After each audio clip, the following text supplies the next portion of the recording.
샬롬 반갑습니다. 7월 24일 목요일 오늘의 말씀입니다. 일곱 대접 계시록 16장 1절부터 11절 말씀입니다. 또 내가 들으니 성전에서 큰 음성이 나서 일곱 천사에게 말하되 너희는 가서 하나님의 진노의 일곱 대접을 땅에 쏟으라 하더라. 첫째 천사가 가서 그 대접을 땅에 쏟음에 짐승의 표를 받은 사람들과 그 우상에게 경배하는 자들에게 악하고 독한 종기가 나더라. 둘째 천사가 그 대접을 바다에 쏟음에 바다가 곧 죽은 자의 피같이 되니 바다 가운데 모든 생물이 죽더라.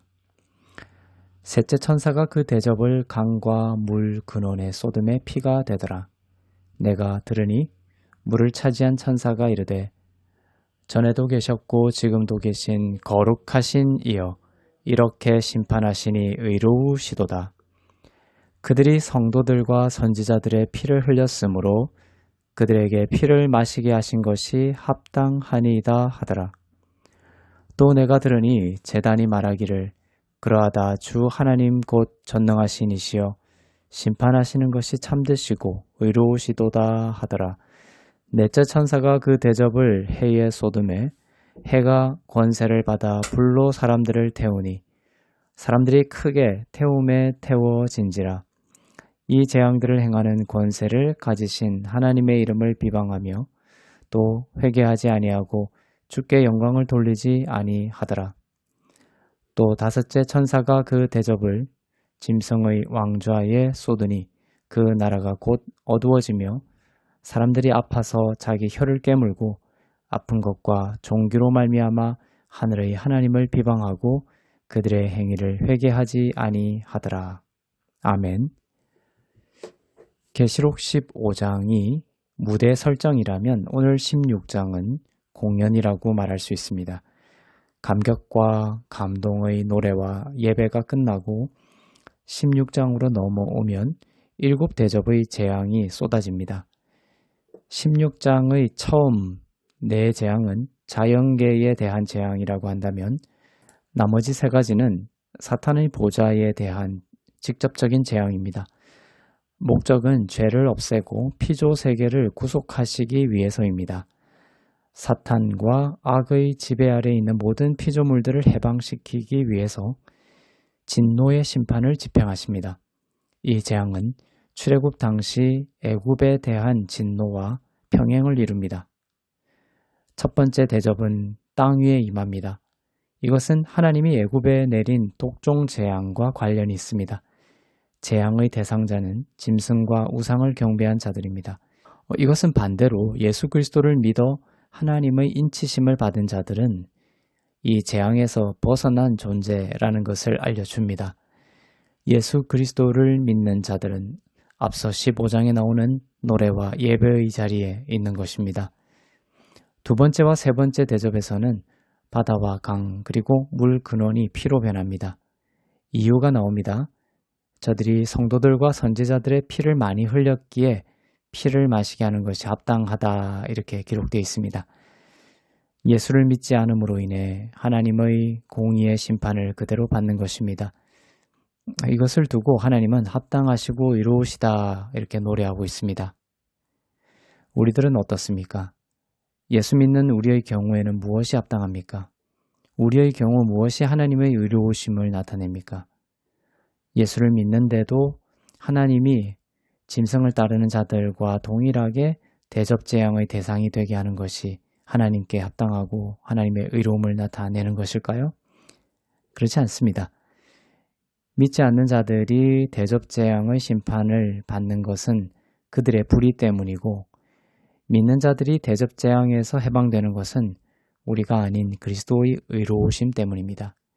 우리는 불의하지만 그리스도의 의를 받음으로 인해 의롭게 여겨져서 해방되는 것입니다. 그분이 우리를 대신해 공의의 심판을 받으셨기 때문입니다.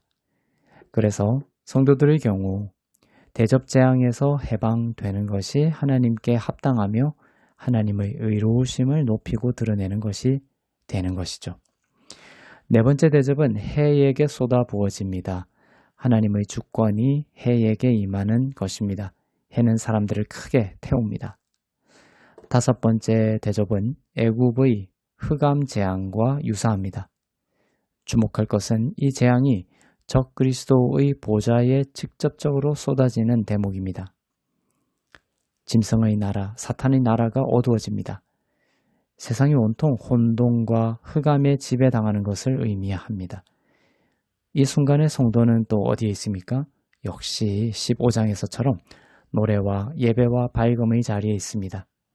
모순되게 들릴지는 모르지만 우리의 상상력을 뛰어넘어 이 모순이 아닌 것으로 드러나게 될 것입니다.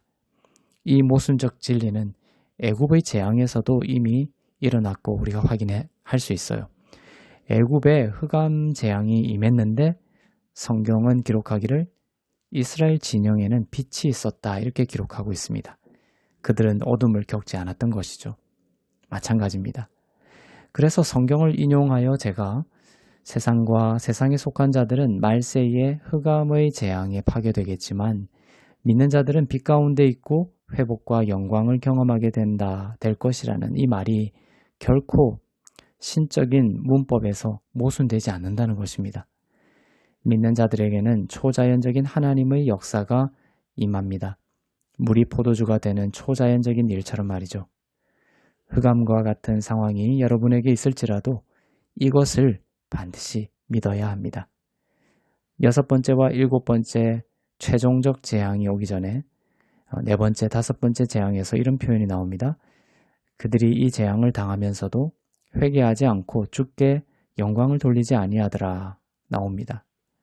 그들의 회개하지 않는 모습은 여섯 번째와 또 일곱 번째 최종적 재앙에 정당성을 부여해주고 있습니다. 복음의 신비 중 하나는 예수님을 믿게 하는 진정한 회개는 심판과 재앙의 소식을 통해서 일어나는 것이 아니라는 것입니다. 심판과 재앙의 소식은 돌아서는 척은 만들 수 있지만 본성의 거듭남을 일으키지는 않습니다. 진정한 회개는 이렇게 심판받아 마땅한 자격 없는 자가 예수 그리스도의 십자가의 완전한 사랑으로 죄를 사함받고 의롭게 되었다라는 하나님의 선하심과 은혜를 그 인자하심을 깨달을 때 거듭날 수 있는 것입니다. 로마서 2장 4절이 선포하는 취지가 동일하게 이것입니다. 하나님의 선하심과 인자하심이 너희를 돌이키게 한다라는 말씀입니다. 그래서 이 마지막 때의 심판과 재앙들 속에 처한 우상 숭배자들은 특별한 하나님의 은혜로 어린 양을 깊이 바라보지 않는 한 더욱 회개와 구원에서 멀어져 있다는 것을 짐작할 수 있습니다. 그들의 안목은 재앙과 심판이라는 두려움의 프레임에 더욱 갇혀버릴 것이기 때문입니다. 대접재앙의 이야기를 읽으면서 우리가 이면적이고 문맥적으로 통찰해야 할 부분이 이것입니다. 더욱 이 마지막 때에 은혜의 복음을 중심에 두고 살아야 하고 은혜의 복음을 전하며 살아야 한다는 것입니다.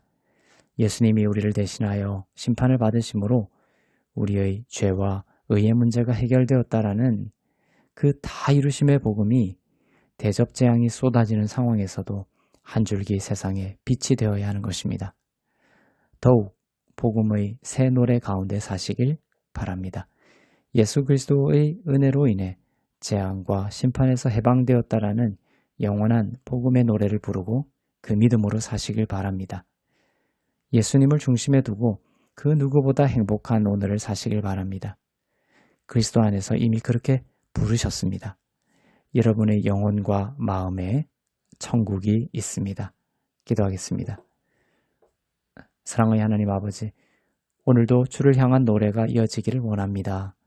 흑암의 애굽에서도 이스라엘 진영에는 빛이 있었던 것처럼 예수님을 피난처와 반석으로 삼은 성도들 가운데 빛으로 임하여 주시고 구원의 기쁨과 은혜를 노래하는 노래와 예배가 오늘도 우리 가운데 샘물처럼 흘러나오게 하옵소서. 감사드리며 우리 주 예수 그리스도의 이름으로 기도합니다. 아멘.